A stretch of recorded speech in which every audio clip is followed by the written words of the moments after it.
Hello दोस्तों, नमस्कार। मैं अपने चैनल में आप सभी का स्वागत करती हूँ। तो आज है सातों आठों पर्व। आप सभी को सातों आठों पर्व की ढेर सारी शुभकामनाएं। यह पर्व हमारे कुमाऊं क्षेत्र में बहुत धूमधाम से मनाया जाता है। हम सभी को इस दिन का बेसब्री से इंतज़ार रहता है। तो हमने भी पूजा कर ली है। पूजा के बाद इसमें अनेक प्रकार के मनोरंजन वाले कार्यक्रम किए जाते हैं। उनमें से एक कार्यक्रम यह भी है, बच्चे को हिलौरी देने वाला। लरी बाबा हो लरी बाबा हो लरी यो मेरा बाल की दूध जोई जुआ दूध जोई हो लरी बाबा हो लरी यो मेरा बाल की दूध जोई जुए दूध जोई हो लरी बाबा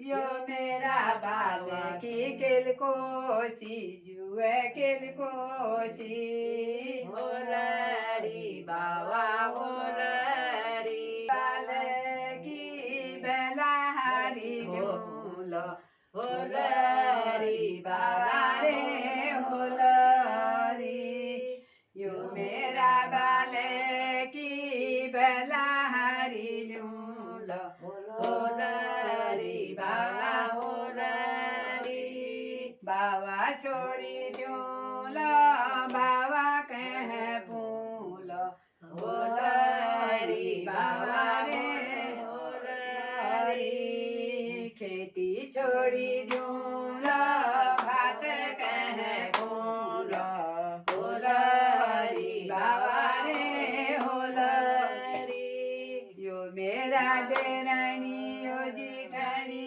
यो बाल देखी दिया होलरी बाबा रे होलरी सागरी खंडेरी जुए खंडेरी होलरी बाबा होलरी होलरी बाबा होलरी मेरा बाल की केन गोसी जुआ होलरी बाबा रे होलरी यो मेरा बाल की दूध जोई जुआ होलरी बाबा रे होलरी।